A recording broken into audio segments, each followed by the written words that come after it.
আরে তুই শহরে যে চাকরি করবি কেন, এই কথা আর দ্বিতীয়বার মুখে আনবি না। তাছাড়া তোর ভাই তো ভালো চাকরি করে, তোর ভাইয়ের টাকা পয়সা দিয়ে আমার সংসার তো খুব ভালো মতো চলে যাইতেছি। মা, আপনার ছেলেকে আমিই বলেছি ঘরে বসে না থেকে বাইরে গিয়ে একটা কাজ করতে। আর তাছাড়া চাকরি বাকরি করলে ওরও সময় কাটবে, হাতে কিছু টাকাও আসবে, আমাদের সংসারেরও হেল্প হবে। শোনো বৌমা, ও আমার ছোট ছেলে, ও শহরে গিয়ে কাজকর্ম করবো, সবসময় তুই মনমরা হয়ে থাকবা, আমি এটা সহ্য করতে পারব না। আমি চাই আমার ছেলে সবসময় বাড়িতে থাকুক, তুমি সবসময় হাসি খুশি থাকো। মা, তুমি অনুমতি দাও আমি শহরে যাই। হ্যাঁ মা, আপনার ছেলে তো ঠিকই বলছে, আপনি রাজি হয়ে যান আর না করবেন না। ও শহরে যাক, একটা কাজবাজ করুক। না রে বাপ, তোর শহরে যাই তৈব না, তোর কামাইদারি করতে হবে না, তুই আমার কাছেই থাকবি। আমি চাই না আমার ছেলে শহরে চাকরি করতে যাক। আর তাছাড়া ও শহরে চাকরি করতে গেলে তুমি সব সময় মনমরা হয়ে থাকবা, এটা আমি দেখতে পারবো না মা। মা, বলছিলাম কি কি রান্না করব? কি রান্না করবা মানে? হারামজাদি, উনি ড্যাং ড্যাং করতে করতে আইসে উনি রান্না করবো। আই, এখনো রান্না করে যাস না কেন? আমরা কি না খেয়ে থাকবো? না মা, আমিই রান্না করতাম। আসলে যে আপনি কালকে বলেছিলেন না যে আজকে কি খাবেন সেটা যেন আপনাকে জিজ্ঞাসা করে যাই, তাই আর কি, কি খাবেন ওইটাই জানতে আসলাম। আয় হারামজাদি, এই যে গিলস, এই খাওয়ার সময় তো আমার কাছে জিজ্ঞাসা করিস নাই, আর রান্না করতে হইব এখন আইসেস আমার কাছে জিজ্ঞাসা করতে না? ঠিক আছে মা, আমার ভুল হয়ে গেছে, আমি এক্ষুনি যে সব রান্না শেষ করে দিচ্ছি। মা, আমার তো মনে হচ্ছে আপনার বড় বৌমা মাত্র ঘুম থেকে উঠে আসলো।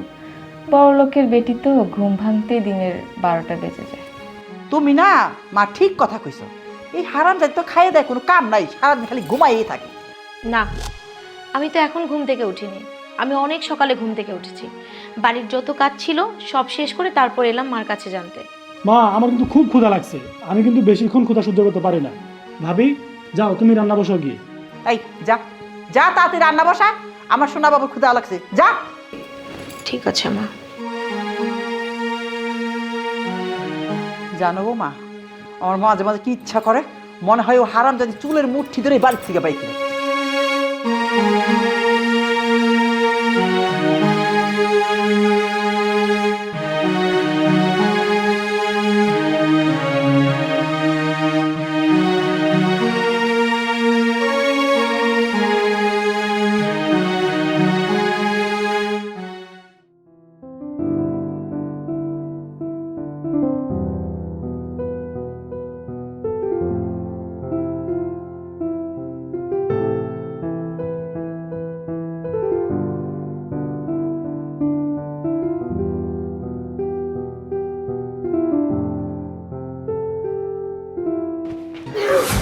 এই জমিদার হয়েছে, তুই এই সময় অসময়ে ঘুমাচ্ছিস কেন? আমি আসলে তোমার অপেক্ষা করতে করতে কখন যে ঘুমিয়ে গেছি নিজেও জানি না। ফাইজলামি করিস? ওই আমার খাবার দাবার সবকিছু রেডি আছে? হ্যাঁ, সব খাবার রেডি, আমি ডাইনিং টেবিলে সব খাবার রেডি করে রেখে দিছি। আমি ভাবলাম যে তুমি আসলে আমরা দুজন একসাথে খাবো। আচ্ছা, তোমার আজকে আসতে এত রাত হলো কেন? ওই, তুই কি আমার কাছে কৈফিয়ত চাচ্ছিস? হ্যাঁ, আমি তোরা কৈফিয়ত দেবো? সারাদিন কোথায় কি করি না করি সেটা তোরে আমারে বলতে হবে? তোর আমি কিচ্ছু বলবো না, তুই আমার মুখে মুখে কথা বলিস কেন? না না, আমি আসলে কোনো কৈফিয়ত চাচ্ছি না। আর কোথায় মুখে মুখে কথা বললাম, আমি তো তোমার বউ, বউ হয়ে কি একটু জানতে পারি না যে তুমি এত রাত করে কেন আসলা? কই কথা বলিস? এই যে তুই মুখে মুখে কথা বলতেছিস, বাড়িতে বসে বসে খাইতে খাইতে শরীরে চর্বি ধরে রেখেছে না? বাইরে কত কষ্ট করে টাকা ইনকাম করতে সেটা তুই জানিস, আবার মুখে মুখে কথা বলতেছিস। আর যদি কোনোদিন মুখে মুখে কথা বলিস না, একদম তোর মুখ। আমি তোমাকে একটা কথা বলি, তোমরা সবাই মিলে দিনের পর দিন আমার সাথে যেভাবে অত্যাচার করছো, এটা কি ঠিক? আমিও তো একটা মানুষ, আমারও তো কষ্ট হয়। হয়তো আমি কোনো কথার প্রতিবাদ করি না, তাই বলে তো এমনটা না তোমরা যখন আমাকে কষ্ট দিয়ে কথা বলো, আমার গায়ে হাত তুলো, আমার খারাপ লাগে না? আমি না তোমাদের সঙ্গে যতই ভালো ব্যবহার করি না কেন, কিন্তু প্রত্যেকটা মানুষ তোমরা সারাক্ষণ আমাকে দূরছাই করতেই থাকো, আমার না অনেক খারাপ লাগে। আমি তোমার বউ, তুমি বাড়ির বাইরে রাতে থাকবে, তুমি দেরি করে বাড়িতে ফিরবে, তুমি ঠিক মতো আমি লাঞ্চ পাঠালে সেটাও খাবে না। তুমি কোথায় লাঞ্চ করছো, কার সাথে কি করছো, আমি কিছুই জানি না। আমি কি এইটুকু তোমাকে জিজ্ঞাসা করতে পারি না? আমার কি এটুকু অধিকারও নাই? তোমরা সবাই আমার সাথে যা করছো না, অন্যায় করছো। একটা মানুষের সাথে এমন ব্যবহার করা মোটেও ঠিক না। চুপ! অন্যায় করছি না, অন্যায় করছি। অন্যায় দেখছিস কি? চল রুমে চল, তোর দেখাচ্ছি না। চল।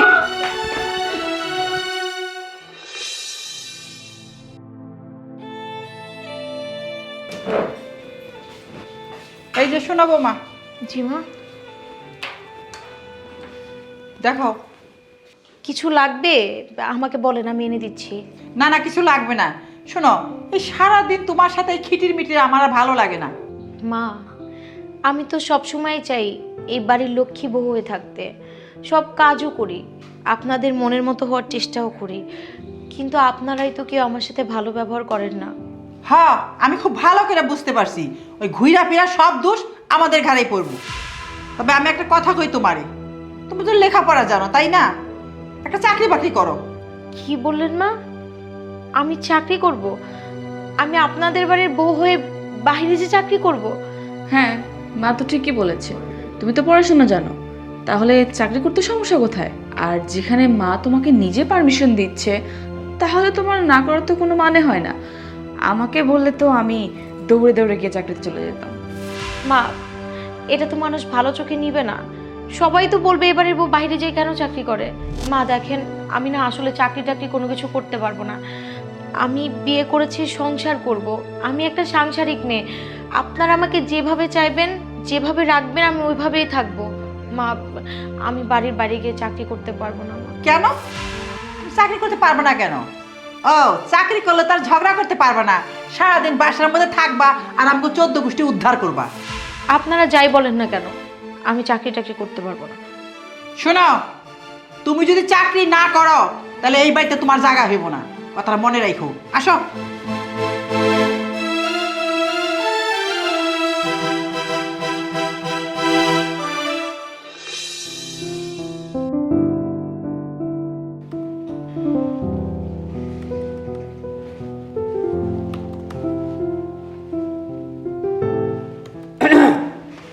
স্যার আসসালামু আলাইকুম। ওয়ালাইকুম সালাম। স্যার আপনি বললেই তো আমি আপনার রুমে চলে যাইতাম। থাক, প্রয়োজন নেই। শুনুন, আমি একটা জরুরি কথা বলার জন্য আসছি। কাল থেকে আপনাকে আর অফিসে আসতে হবে না। কি বলতেছেন স্যার? আমি এই অফিসে আসবো না মানে কি? আমি কি অপরাধ করেছি স্যার যে আমার চাকরি থাকবে না? না, কালকে থেকে আপনারা আসবেন না, কারণ আমি আপনার জায়গায় অন্য কাউকে নিয়োগ দিয়েছি। স্যার হঠাৎ করে আমার চাকরি চলে যাবে? আচ্ছা ঠিক আছে, মানলাম। আমার চেয়ে এই অফিসে কে যোগ্য আছে যাকে আপনি আমার স্থানে বসাবেন? দেখুন, কোম্পানিটা আমার, আর আমি কি ডিসিশন নিব কি নিব না সেটা একান্তই আমার ব্যক্তিগত ব্যাপার। আর হ্যাঁ, আপনি আপনার 3 মাসের স্যালারি অগ্রিম পেয়ে যাবেন, এটা নিয়ে আপনি টেনশন করেন না। আর আপনি চাইলে এখনও চলে যেতে পারেন, আর না হলে কাল থেকেও না আসতে পারেন, আমার কোনো সমস্যা নেই। মিস পাপড়ি। কিরে তুই তুই এই অফিসে কি করছিস? দেখুন মেঘ সাহেব, আপনার জায়গায় উনি কাজ করবেন, আর আমার মনে হয়েছে আপনার থেকে উনি অনেক যোগ্য ব্যক্তি। দেখ, তোকে ভদ্রভাবে বলতেছি, সোজা বাসায় চলে যায়, এখানে তুই থাকতে পারবি না, বুঝছিস?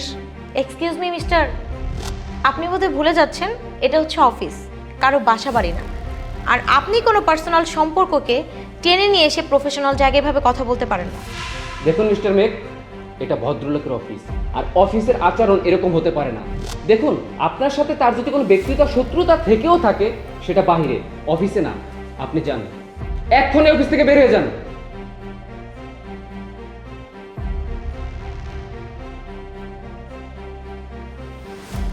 যান, আপনি গিয়ে বসুন। Thank you sir. ওয়েলকাম।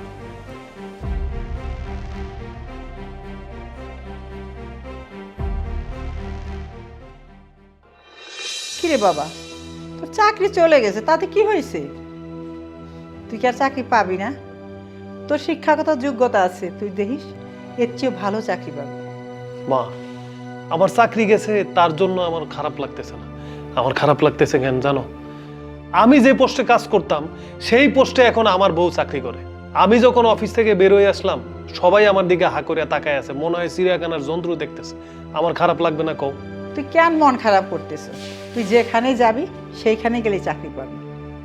মা, আজকে ওই হারামজাদি বাড়িতে আসুক, ওর সাথে আমার বোঝাপড়া আছে। ভাই কি করে পারলো আমার চাকরি খেয়ে নিজে ওই পোস্টে চাকরি করতে? আজকে ও আহুক, তারপর ওর লগে বড় ধরনের বোঝাপড়া আছে। হ, আমি জানি এগুলো সব আর প্ল্যান করা। তোকে সরিয়া দিয়া ওই যে আমি চাকরি করতে পাঠাইছি, ওই জিদে তোরে সরিয়া ওইখানে ঢুকছে। আজকে শুধু ও বাড়িতে আসুক, ওর একটা বোঝাপড়া আমি করবই করব।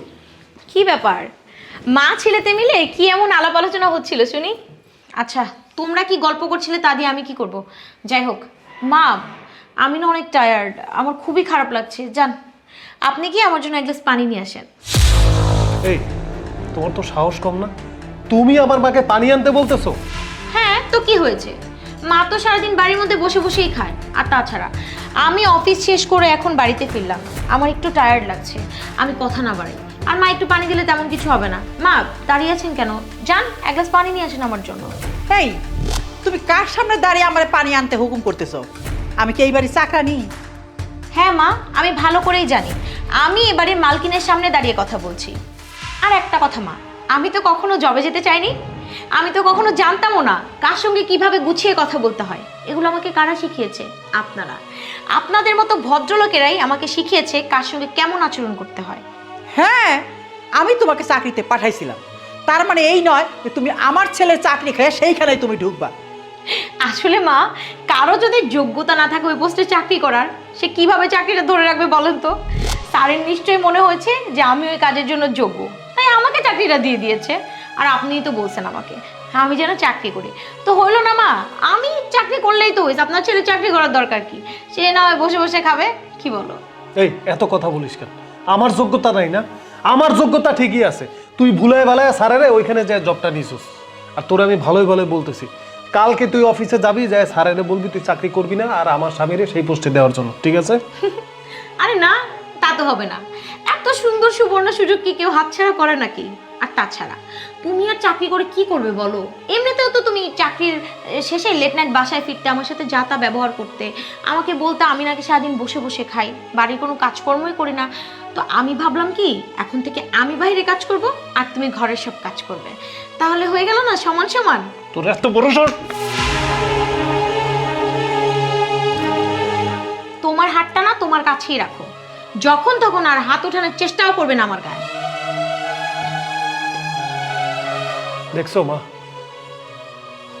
শুন বাবা, তুই চিন্তা করিস না, আমিও দেখবো ও কতদিন এই বাড়াবাড়ি করতে পারি। এই যে নাও, আমার জুতোগুলোর ঘাম ছুটে গেছে, আঠা লাগিয়ে নিয়ে এসো। ধরো। মানে কি, আমি তোমার জুতার আঠা লাগাইতে যাব? তো তুমি না গেলে কে যাবে শুনি? আর তুমি গেলে এমন কি ক্ষতি হয়ে যাবে? এটা ধরো, নিয়ে যাও। দেখো পাপড়ি, আমি কিন্তু খুব ভালো করে বুঝতে পারতেছি তুমি আমারে মানুষের কাছে অপমান করাইতে চাও। তুমি চাও যে এই জুতা নিয়ে আমি হাইটা হাইটা যাই আর সবাই আমারে দেখে হাসাহাসি করুক। ও, আমার চাকরি নাই তো এই জন্য তুমি আমার মূল্যায়ন করতেছো না, তাই তো? এই, তোমার সমস্যা কি বলো তো? তুমি তো বাড়ির মধ্যে সারাদিন বসে থাকো, তাহলে একটু কাজকাম করলে তোমার এত রাগ হয় কেন? আর বোর কাজকাম করলে কোনো কিছু হয় না। ধরো। দেখো, তোমার আমি ভালো করে কইতেছি, আমি এই জুতা নিয়ে কোনোভাবেই এখান থেকে যাইতে পারব না। তুমি আর একবারও বলবা না তোমার জুতা আমারে গাম লাগাই আনতে। যেই পুরুষ মানুষ বাড়িতে বসে বসে খায়, বইয়ের ইনকাম খায়, তার আবার মান সম্মান? আমি না মাঝে মাঝে ভাবি, তুমি যদি এতই মান সম্মানের কথা চিন্তা করতে, তাহলে বাড়িতে এভাবে বসে থাকতে পারতে না, একটা কাজের ব্যবস্থা করতে। কিন্তু তা না করে কি করো? সারাক্ষণ বাড়ির মধ্যে বসে বেড়াও আর সারা গ্রাম ঘুরে বেড়াও। এটাই তোমার কাজ? কি তুমি আমার মুখে মুখে কথা কইতেছো? তোমার অনেক স্পর্ধা বাইরে গেছে। তোমার একদম না স্বামীগিরি ফলাইতে আসবে না। আর একবার যদি আমার গায়ে হাত তুলেছো, তারপর দেখবে আমার চেয়ে খারাপ আর কেউ হবে না। মেঘ, বৌমা আবার কি করছে? কি হইব মা? ও আমারে কি বলতেছে জানো? ও বলতেছে ওর জুতা নাকি আমি বাইরে নিয়ে গাম লাগায় নিয়ে আসবো। কি? এই, তুমি কেমন মেয়ে মানুষ? এই জুতাগুলো ড্যাক ড্যাক করতে করতে নিয়ে আইছো কেন? একটা শপিং ব্যাগে বইরা দাও, কেউ দেখলো না, ওই তো তোমার জুতা ঠিক করে দিব নাকি, না অন্য কেউ দিব? আর তুমি একটা ব্যাট কে নিয়ে আইছো? আপনার ছেলে যদি আমার জুতাটাতে একটু ঘাম লাগিয়ে এনে দেয়, এতে করে কি আপনার ছেলে মান সম্মান চলে যাবে? বউয়ের জুতা স্বামী ঠিক করতেই পারে, করে দিতে পারে না? আপনার ছেলে যদি এটা নিয়ে যায় রাস্তা দিয়ে, মানুষ দেখবে, তাতে তার মান সম্মান ভারী কমে যাবে। আর যখন এই বাড়ির মধ্যে বসে খায়, তখন মান সম্মান যায় না? শোনো, আমি খুব ভালো করে জানি তুমি আমারে মানুষের কাছে অপমান করাইতে চাও। আর না হলে তুমি জুতাগুলা ভালো করে ব্যাগের মধ্যে ভইরা আমারে বলতে পারতা যে এটা ঠিক করে আনো। তুমি চাও যে আমি মানুষের কাছে অপমানিত হই? তুমি যা মনে করো তাই। তুমি যদি ছোট হও না, তাতে আমার কিছু যায় আসে না। দেখো বৌমা, তুমি কিন্তু খুব বাড়াবাড়ি করতেছো। তোমার যদি আমার ছেলের সাথে ঝগড়াই করতে ইচ্ছা করে, কিছু বলতে ইচ্ছা করে, ঘরের মধ্যে করো না, বাইরে এসে সবাইকে কেন জানাচ্ছ? ঠিক আছে, আমিও দেখে ছাড়বো এই যুদ্ধে কে জয়ী হয়। বাহ, আমি খুব ভালো করে বুঝতে পারতেছি আমার চাকরিটা চলে গেছে, তো এই জন্য আমার দাম দিতেছে না। আচ্ছা ঠিক আছে, তুমি আমার সাথে যুদ্ধ খেলবা না, আমিও আজকে থেকে তোমার লগে যুদ্ধ খেলবো, দেখবো যে কে যেতে কে হারে। একদম ঠিক কথা কইছিস বাবা, আজকে থেকে তুই ওর লগে যুদ্ধই খেলবি, ওর সঙ্গে আর কোনো কথা কবি না। চল ঘরে চল, চল। বউকে কামাই রোজগার খাওয়ানোর মুরত নাই, আবার বড় বড় কথা। জুতা সেলাই করতে পারবে না, আঠা লাগাইতে পারবে না, তাহলে তার হাত কি ফসকা পড়ে যাবে নাকি? 61, 62, 63, তুমি খেলো এবার। 64 না তুমি খেলো, অনেক ভালো লাগতেছে তো। 64, 65, 66, 67। বাহ, কি দারুণ দৃশ্য। বউ এখানে দড়িলাফ খেলছে আর জামাই দাঁড়িয়ে দাঁড়িয়ে কি সুন্দর করে দেখছে। আচ্ছা, এই তোমাদের ভাইদের কি কোনো কাজ নাই? সারাক্ষণ এরকম বাড়ির মধ্যে বসে থাকো কেন মহিলা মানুষের মতো? কোনো কাজ কাম করতে পারো না? ভাবি দেখো, আসলে ও এখানে দাঁড়ায় দড়ি লাফ খেলতেছে, দাঁড়ায় দেখতেছি, এন্টারটেইন হইতেছি, ভালো লাগতেছে। হ্যাঁ, ভালো তো লাগবেই, কারণ যখন কোনো পুরুষ মানুষের কাজ টাজ না থাকে তখন যা দেখে তাই ভালো লাগে। ভাবি, আমি বুঝলাম না আপনি এখানে এসে আমাদের মধ্যে এত কথা বলতেছেন কেন? আমি খেলতেছি তাতে আপনার কি? কেন বলছি তুমি কি জানো না? তুমি বাড়ির বউ, তুমি কি তোমার স্বামীকে বোঝাতে পারো না যে বাড়ির মধ্যে বসে বসে খেতে হয় না? আরে তুমি বাড়ির বউ হয়ে এরকম দিনে দুপুর বেলা এরকম দড়িলাফ খেলতেছো কেন? মানুষ দেখলে আশেপাশের কি বলবে তোমাকে? দেখেন ভাবি, আপনি এই বাড়ির বড় বউ, আপনার আমি সম্মান করি, কিন্তু তার মানে এই না যে আপনি যখন যা খুশি তাই বলবেন আমাদেরকে। এই একদম থামো তো, তোমাদের সঙ্গে আমি তর্কে জড়াতে চাই না। আই সানি, যাও তো আমার এই জুতাগুলো একটু ঠিক করে নিয়ে আসো, আঠা লাগিয়ে নিয়ে আসতে হবে, যাও। কি ভাবি, আমি তোমার জুতা ঠিক করার জন্য বাজারে যাব? হ্যাঁ, তোমাকেই বলছি, কি সমস্যা? না ভাবি, আমি তোমার এই জুতা ঠিক করতে পারবো না। এইসব কেমন কথা ভাবি? আপনার জুতার সমস্যা, এটা আমার স্বামী কেন ঠিক করে আনবে? সমস্যা হলে আপনি আপনার স্বামীকে বলেন, আর না পারলে আপনি কি ঠিক করে আনবেন? আমি বুঝলাম না এখানে আমার স্বামীকে বলার কি হলো? এই দেখো, তুমি আমাদের মাঝখানে কথা বলবা না। আমার জুতা আমি কাকে দিয়ে ঠিক করাবো না করাবো সেটা আমি ভালো বুঝি, তুমি মাঝখানে একদম কথা বলবা না। আই সানি, যাও আমার জুতাগুলো ঠিক করে নিয়ে আসো। তুমি যাই বলো না ভাবি, আমি তোমার কোনো জুতা ঠিক করতে পারবো না। হয়তো তুমি যাও, নয়তো ভাইয়ের পাঠাও। হাই, কেন জুতা ঠিক করতে পারবে না শুনি? তোমাদের কথা শুনে মনে হয় তোমরা জানি কোন লাট সাহেবের ছেলে। এই যে আমি জুতাগুলো এখানে রেখে গেলাম, আমি যদি সময় মতো ঠিক করে না পাই না, তারপর দেখো কি করি।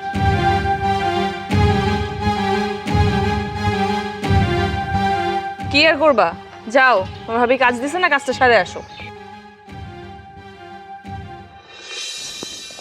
পাপড়ি, পাপড়ি, বিয়ান, আসসালামু আলাইকুম। ওয়ালাইকুম সালাম। কেমন আছেন বিয়ান? কেমন আর থাকুম, আপনার মেয়ে কি ভালো রাখছে? আপনার মেয়ে আমার এই বাড়িটারে নরক বানিয়ে ফেলাইছে। মানে আপনার কথা তো আমি কিছুই বুঝতে পারতেছি না বিয়ান। শুনেন, আমি তো আপনার মেয়ের অনেক ভালোবাসতাম, ওরে ভালো জানতাম, কিন্তু আপনার মেয়ে যে ব্যবহার করতেছে, দেখেন একটা দুর্ঘটনার কারণে আমার ছেলের চাকরিটা চলে গেছে। অনেক স্বামীর যায়, তার জন্য আপনার মেয়ে আমার ছেলেকে যা খুশি তাই করে, আমার ছেলের সাথে সে যুদ্ধ ঘোষণা করছে। বিয়ান, এসব আপনি কি বলতেছেন? আমি তো আমার মেয়েকে ভালো জানতাম, সে যদি এটা করে থাকে ঘোরতর অন্যায় করছে। তার কারণ স্বামীর চাকরি চলে গেছে, সে অন্য কিছু একটা করবে বা চাকরি ফিরে পাবে, এ সময় তার পাশে থাকা উচিত। তা না করে আমার মেয়েটা এরকম বেয়াদবি করতেছে না, এটা মোটেও ভালো করতেছে না, ওকে শোধরানোর দরকার। শুনেন, আপনার মেয়ে এই সংসারটারে একে নরক বানিয়ে ফেলাইছে। এই নরক থেকে যে কবে আমি মুক্তি পাবো একমাত্র আল্লাহই জানে। এই বাড়িতে কোনো মানুষ থাকার মতো যোগ্যতা নাই এই বাড়ি। ও আচ্ছা, আমার বাবা আসতে না আসতে শুরু করে দিয়েছেন তাই না? বদনাম করতেছেন আমার নামে। আপনি না বরাবরই এরকম, কোনোদিনও শুধরাবেন না। আমি কেমনে শুধরাবো? তুমি নিজেই শুধরাইছ। শুনেন বিয়াই, আপনার মেয়ে কতটা খারাপ, কতটা বেয়াদব। সে তার স্বামীকে তার জুতা সিলি করতে দিছে, সমস্যা নেই, স্বামী স্ত্রীটা আনতেই পারে, কইরা দিতেই পারে, কিন্তু তুই এটা ব্যাগে কইরা নিয়ে আয়।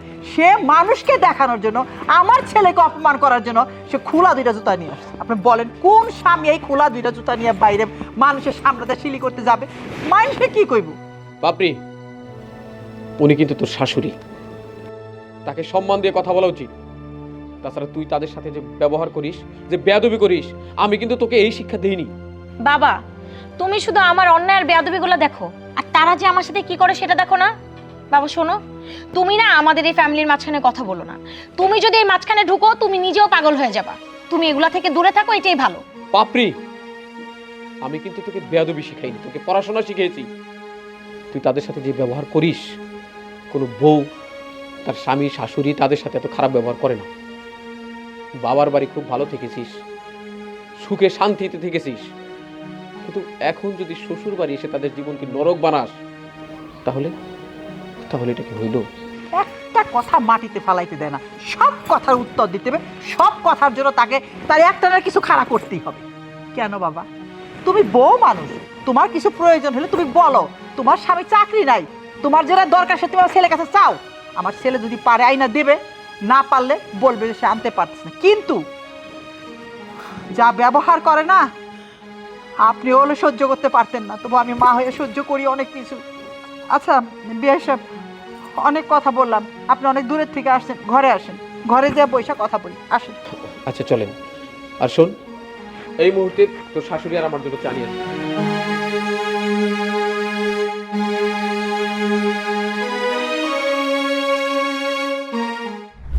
বিয়ে সাহেব, আপনার মেয়ে যা শুরু করছে এটা তো সংসার বলে না, আর সংসারটা তো ভাঙ্গে যাইবো গা।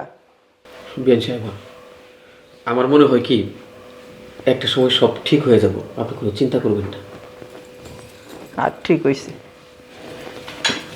এই যে আপনার চা বাবা। বাপরি, মেয়ে বিয়ে দেওয়ার পর সব বাবা মাই চায় মেয়ের বাড়িতে গিয়ে মেয়ে সম্পর্কে ভালো কিছু শুনুক। আমিও সেই আশায় এখানে আসি, কিন্তু এখানে আসার পর আমি যা শুনলাম তাতে মা আমার তো উচ্চমাতা হেট হয়ে যায়। আমার সম্মানের কথাও কি তোর ভাবা উচিত না বল? বাবা দেখো, আমি চাই তুমি এসব বিষয়ে কথা না বলো। এটা আমার একান্তই নিজের ব্যাপার, আর আমি চাই না যে আমার কোনো ব্যাপার আমি কারোর সাথে খোলামেলাভাবে আলাপ করে। দেখলেন দেখলেন বিয়ে সাহেব, আপনার মেয়ের কথাবার্তা শুনলেন?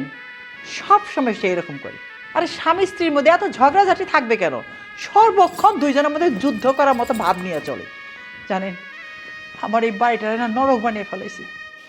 আপনিও তো কই আমার সঙ্গে কোনোদিন মায়ের মতো আচরণ করেননি। সবসময় আপনি আমাকে বুঝিয়ে দিয়েছেন আপনি হলেন শাশুড়ি আর আমি হলাম আপনার ছেলের বউ। না, তারা তোকে বোঝায়নি, বরং তুই বুঝেছিস এই বিষয়টা। তুই তাদের মনের মধ্যে ঢুকতে পারিসনি। মানুষের ব্যবহার হচ্ছে সবচেয়ে বড় জিনিস। মানুষ ব্যবহার দিয়ে না অনেক পরকে আপন করা যায়, আর ব্যবহারের কারণে আপনও পর হয়ে যায়। বাবা, তুমি ওনাদের সঙ্গে মিশনি তো, তাই আসলে তুমি ওনার ভিতরটা জানো না। ওনারা যে কেমন মানুষ আমি এ বাড়িতে থেকে এখন বুঝতে পারছি।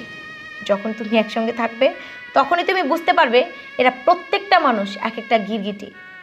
আমি তো তোমার শাশুড়ি নাকি? তুমি আমার সাথে এইভাবে কথা বলো কেন? হ্যাঁ, আমিও জানি তো আপনি আমার শাশুড়ি।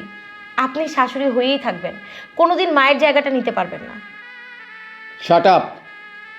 কি ধরনের কথা বলো তুমি? তোমার মধ্যে কি একটু সম্মানবোধ নাই? পড়াশোনা কি জন্য করেছো? শোনো, ওই বই পুস্তক পড়লেই মানুষ হওয়া যায় না। মানুষ হতে গেলে তার মানবিক শিক্ষা দরকার। তোমার মধ্যে আমার মনে হয় মানবিক শিক্ষার এক বিন্দু পর্যন্ত নাই। বাবা, আমি না এসব নিয়ে আর কোনো কথা বলতে চাই না। আমার কি শিক্ষা আছে আর কি নেই সেটা আমি সময় হলে বোঝাবো। তোমরা চা খাও, আমি গিয়ে দেখি তোমাদের জামাই কি করে। দেখলেন দেখলেন বিয়ে সাহেব, আপনার মেয়ে কি কারো কথা শুনে? সবই বুঝলাম বিয়ান। আসলে মেয়েটার মা মারা যাওয়ার পর আমি কোনোদিন ওর গায়ে হাত তুলি নাই, কষ্ট দিয়ে একটা কথা বলি নাই। তারপর আমি বলতেছি আমার মেয়েটাকে আমি বোঝানোর চেষ্টা করব। বিয়ে সাহেব, আপনার মেয়ে যদি সর্বক্ষণ এইরকম করে তাহলে কি এই সংসার টিকবে? আমার সংসারটা ভেঙে যাইব গা। বিয়ান, আমিও চাই আমার মেয়েটা এই সংসারটা ভালো করে করুক। এই সংসারের সব মানুষগুলোকে আপন মনে করে সবার সাথে মিলেমিশে থেকে একজন ভালো বউ হয়ে এইবারে সংসার করুক। স্বামী স্ত্রীর মধ্যে এত যুদ্ধ থাকবে কেন? তাই জামাই বাবা যদি আপনি একটু বোঝান, যাতে জামাই বাবাজি একটু সহ্য করে নেয়। ঠিক আছে, আমি আমার ছেলেকে বুঝাবো, আপনিও আপনার মেয়েকে বুঝান। এইভাবে করলে সংসার টিকে না, সংসার টিকবে না। বৌমা, তুমি রান্না করে যাও না, রান্না করতে হবে না? মা, আমি রান্না করতে পারবো না। আমি যেমনি রান্না করি না কেন আপনার বড় বউয়ের পছন্দ হয় না, আইসা ঝগড়া করে আমার সাথে। মা, তোমার বউ কি আমার কাজের লোক পাইছে? বড় ভাবি আমার দিয়া হয়েছে জুতার ঘাম লাগাইতে পাঠাইলো। পাঠাইছে তো পাঠাইছে, যেই ধরনের ভাষা আমার সাথে করছে, আমরা কি এবারে চাকর পাকর নাকি? তুমি একদম ঠিক কথাই বলছো। তুমি চাকর, আমি চাকরানি, সাথে মাও হইব না। আবার ভাবি তো এখন চাকরি করে, তার টাকায় তো সংসার চলে, এই জন্য তো আমাদেরকে ভেবে খাটাইতেছে। বাবা, তোরা এইসব কথা পরে কইস। বৌমা, তুমি যদি রান্নাঘরে না যাও তাহলে সবাই রাত্রে না খেয়ে থাকবো। বৌমা, রাত হয়ে যাচ্ছে, যাও না রান্নাঘরে। কি ব্যাপার সানি, তোমার জুতা নিয়ে আসতে এত সময় লাগলো কেন? ভাবি, তুমি আমার একটা কাজে পাঠাইছো, কাজে গেলে তো একটু একটু দেরি হয়, এটা নিয়ে এত চিল্লাচিল্লির কি আছে? তোমাকে আমি পাঠিয়েছি সে কখন, তুমি আসছো কখন? হ্যাঁ ভাবি দেখেন, অনেকক্ষণ ধরে না আপনার সব সহ্য করতেছি, আপনি আমার স্বামীর সাথে এরকম আচরণ করতে পারেন না। এই, তোমাকে আমি একবার বলছি না যে আমি যখন কথা বলবো তখন আমার কথার মাঝখানে তুমি কথা বলবো না? আম্মা শুনেন, আমি না এসব আর সহ্য করতে পারুম না। আমি আপনার ছেলেকে নিয়ে আমার বাপের বাড়ি চলে যাবো, দরকার হইলে আপনার ছেলে আমার সাথে ওইখানেই থাকবো, তাও এই বাড়িতে আর থাকবো না। বৌমা, এই মুখটা একটু বন্ধ রাখো না। তুমি যেমন এই বাড়ির বউ, ও তো এই বাড়ির বউ নাকি? সারাক্ষণ তুমি ওর পিছনে লাগিয়েই থাকো কেন? মা, আমিও ক্লিয়ার কাট একটা কথা বলে দিচ্ছি, আমার কথার বাইরে যে যাবে আমি তারই খাওয়া বন্ধ করে দিব। বাপরি, সীমা ছাড়িয়ে যাও আমি পছন্দ করি না। সবার সাথে এত খারাপ ব্যবহার করতেছিস, এটা কিন্তু তোর বাবার বাড়ি না, এটা তোর শ্বশুর বাড়ি। তোর হুকুম মতো সবাই চলবে না। বাবা দেখো, তুমি যেটা বোঝো না সেটা নিয়ে কথা বলবে না, এটা আমাদের পারিবারিক ব্যাপার। আর তাছাড়া তুমি শুধু সবসময় আমারটাই দেখো, উনারা যে আমার সঙ্গে কি কি করে তা দেখো না। আচ্ছা বাপরি, তুই আমাকে বলতো আসলে তোর অহংকারটা কিসের? কিসের তোর অহংকার? টাকা পয়সার? একটা কথা মনে রাখিস, টাকা পয়সার অহংকার মানুষের চিরদিন থাকে না। তার কারণ টাকা পয়সা মানুষের জীবনে ক্ষণস্থায়ী, কিন্তু মানুষদের মনে যে কষ্ট দিতেছস না, এই কষ্টগুলো কিন্তু চিরস্থায়ী কষ্ট। আব্বা শোনেন, আপনার মেয়ের সাথে আমি আর সংসার করতে পারবো না। সে আমার সাথে যে আচরণ করে, আমার পরিবারের সাথে যে আচরণ করে, তার সাথে কিভাবে সংসার করবো কোন? সে সবসময় অপমান করে কথা বলে, এমনকি একটা ছোটখাটো ব্যাপারেও যদি খরচ করতে যায় তাকে হিসাব দিয়ে করতে হবে। এইভাবে সংসার করা যায় না আব্বা। যে কিনা তার স্বামীর সম্মান করে না, তার সাথে সংসার করা যায় না। আপনার মেয়ের সাথে আমি সংসার করতে পারবো না। জামাই বাবাজি, তুমি যদি এরকম কোনো সিদ্ধান্ত নাও, আমি তোমাকে একটা কথা বলবো না। আমার মনে হয় পরিবার হচ্ছে একটা চারা গাছের মতো, চারা গাছ যেমন পানি দিয়ে যত্ন করে তাকে বড় করতে হয়, পরিবারও ঠিক তেমনি। আমার মেয়ের কারণে তোমাদের পরিবারটা নষ্ট হবে, এটা আমি চাই না। তুমি যদি চাও, তুমি যদি ভালো মনে করো আমার মেয়েকে ডিভোর্স দিবা। এখন আমি তোমাদের সঙ্গে যা যা করছি এটাতে তোমাদের খারাপ লাগছে, আর তোমরা তোমরা সবাই মিলে যখন আমার সঙ্গে সেম ব্যবহারটা করতে তখন আমার কেমন লাগতো? আরে আমিও তো একটা মানুষ, আমি হতে পারি এবারের বউ, তাই বলে কি আমার কোনো আত্মমর্যাদা নেই? আমার সঙ্গে যে যেমন ইচ্ছে তেমন আচরণ করবে? এই বাড়ির প্রত্যেকটা লোক যার যখন ইচ্ছা আমার সাথে তখনই খারাপ আচরণ করেছে। কই, তখন তো কেউ একজনও প্রতিবাদ করনি আমার হয়ে। তখন কোথায় ছিলে তোমরা? এখন আমি খারাপ যখন সেম ব্যবহারটা আমি তোমাদের সবার সঙ্গে করছি, এখন আমি খারাপ। তাহলে এখন তোমরা সবাই ভাবো, তাহলে আমার সাথে তোমরা কি কি করেছো? হব, আসলে ও যেটা কইছে মিথ্যা কয় না। আমি যখন ভালো বুঝে শুনেছিলাম তখন আমি ওরে দামি দিতাম না। আসলে আমি অন্যায় করছি, আমার উচিত ছিল সবসময় ওরে সম্মান করা, কিন্তু আমি সেই সম্মানটা ওরে করিনি। আরও সেই রাগেই আমার উপর প্রতিশোধ নিতেছে। আমি যে অন্যায় করছি সেই অন্যায়ের শাস্তি আমি পাইতেছি। আচ্ছা, আমি তো অনেক ভুল করছি, পারলে তুমি আমার মাফ করে দিও। জামাই বাবাজি, মানুষ মাত্রই ভুল, আমরা কেউই ভুলের ঊর্ধ্বে না। তুমি যেমন ভুল করছো, আমার মেয়ের অনেক ভুল আছে। শুধু ভুল না, আমার মেয়েটা অনেক অন্যায় করছে। সেই হিসেবে তোমার মতো করে আমার মেয়েটা যদি অনুতপ্ত হতো, তাহলে হয়তো তোমাদের সংসারে শান্তি ফিরে আসতো। দেখো, আমি তোমাদের সঙ্গে এরকম করতে চাইনি। আমি শুধু তোমাদেরকে বোঝানোর জন্য, শুধু এটা বোঝানোর জন্য যে একটা মানুষ হয়ে যখন আরেকটা মানুষের সাথে খারাপ আচরণ করে তখন ওই মানুষটার কেমন লাগে, তার কতটা কষ্ট হয়। মা থেকে শুরু করে প্রত্যেকটা মানুষ আমাকে খাবারের খোটা, টাকা পয়সার খোটা, কিছু লাগলে সেটার খোটা, এগুলো না আমি আর নিতে পারছিলাম না। আর মেঘ, আমি তোমাকে অনেকবার বুঝিয়েছিলাম যে তুমি আমার সঙ্গে এরকম করো না, আমার কষ্ট হয়, কিন্তু না, তুমি তো মানতে চাওনি। এর জন্য আমি নিজের রাগ থেকে সব কিছু করেছি, শুধুমাত্র তোমাদেরকে বোঝানোর জন্য। আমি কথা দিচ্ছি, আজকের পর থেকে আমি আর কখনো এরকম খারাপ আচরণ করব না কারোর সাথে, সবার সাথে মিলেমিশে সংসার করব। বৌমা,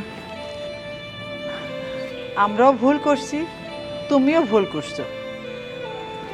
মাগো, আজকে থেকে আমরা আর কেউ কোনো ভুল করব না, আমরা একে অপরের পাশে থাকবো। হ্যাঁ মা, সবাই মিলেমিশে একসাথে থাকবো।